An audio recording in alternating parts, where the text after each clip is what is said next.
Alright, so it's safe to say that the job market is pretty cooked these days.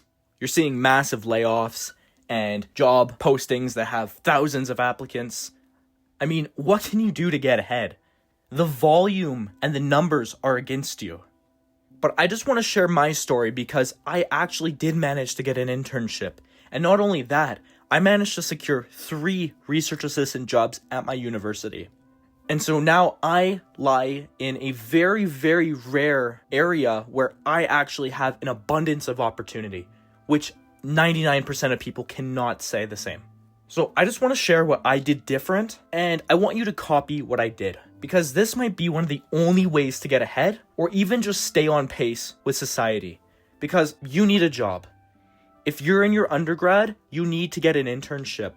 If you graduate without an internship, then your career is dead in the water. Because increasingly, degrees are becoming useless. They're based on 10, 15, maybe even 20-year-old course material that is highly theoretical, very outdated, and there is barely any practical aspects to university anymore. So it's basically just pushing out people who have no value-generating abilities. And that's the most important thing. Since we are in an employer's market, every single candidate needs to go to the company and pitch why they can generate value for the company. Because at the end of the day, the company's bottom line is all that matters. They're not going to hire you out of the kindness of their hearts. They're only going to hire you if they can leverage your skills to generate more money. That's the most important mindset shift that you need to take away from this video. You need to generate value for the company if you want to pursue the traditional 9 to 5. So this means that, obviously, you need to start building skills. And since university doesn't really teach you those skills anymore, then what can you do if you want to go into like a white-collar job such as software engineering? Well, I'm going to offer you a very simple answer, and you might scoff at it. It's project building. You need to start building. Because this is the only way to hone your skills and actually prove that you know what you're doing. This is the only way to showcase to recruiters that you didn't just do the course assignments that have been done by thousands of students in the past. You have done unique work that has generated unique value, which makes you the ideal candidate for the job.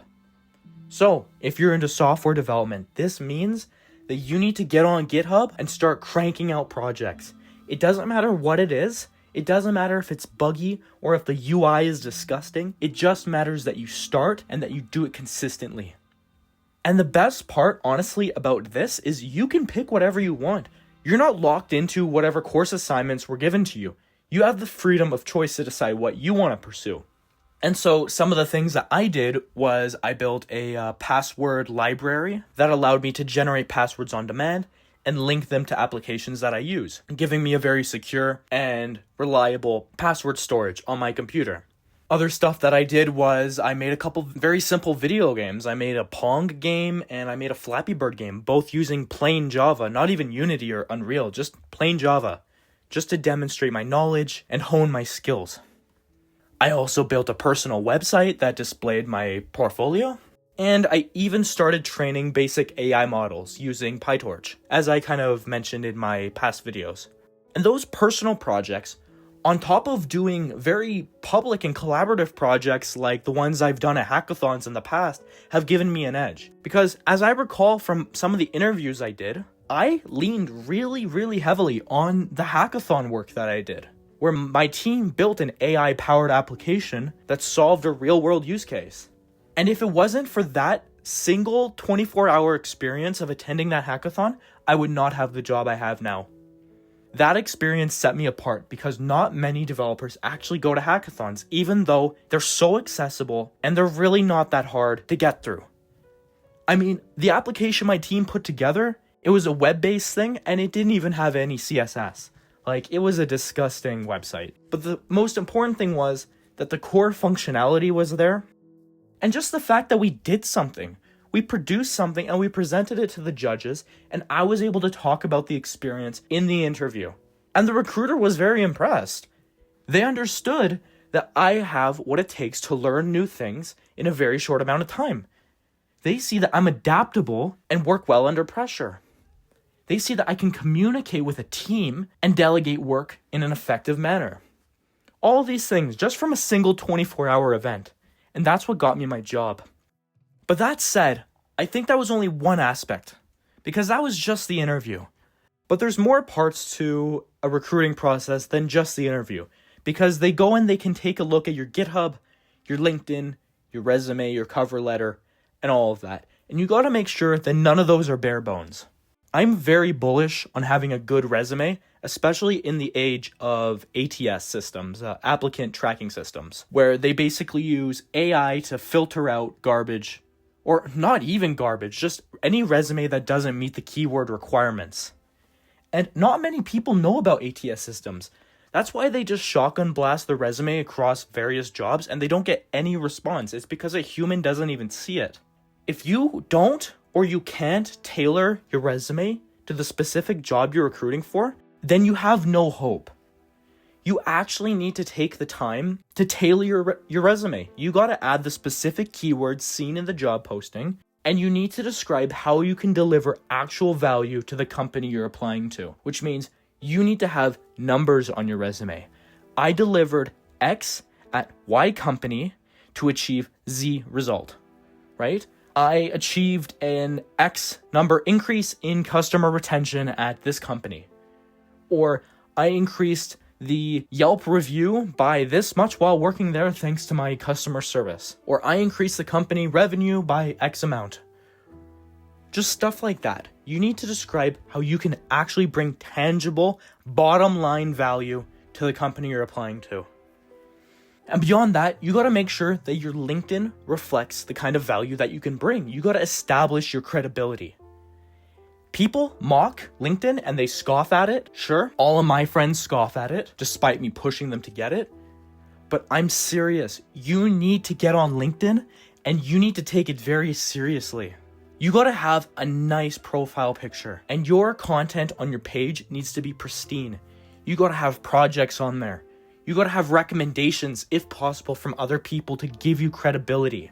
You gotta be active and post. And you gotta connect with industry leaders in your city to make sure that you can actually build a network that you could leverage. And one other way that you can build your network, obviously, is by attending in-person networking events. And that's something that I did constantly before I got my internship. And so this means going to events. Your school most likely has career fairs or networking events, so you need to go there at the bare minimum. You need to talk to recruiters. You need to see what they're looking for in students. And you can even talk to them like, I have done this, and I can see how this relates to your company. How would you be interested in working together? Or something along the lines of that, right? You gotta do everything you can to stand apart. And so, I'm not saying it's easy, but you seriously just need to be consistent and continue producing value for free on your own. Continue your projects. Continue fleshing out your resume. Build project after project after project. I mean, last summer, I did one project a month. And so that totaled 4 projects over the course of the summer. And this summer, I intend to do something similar, even though I have a job.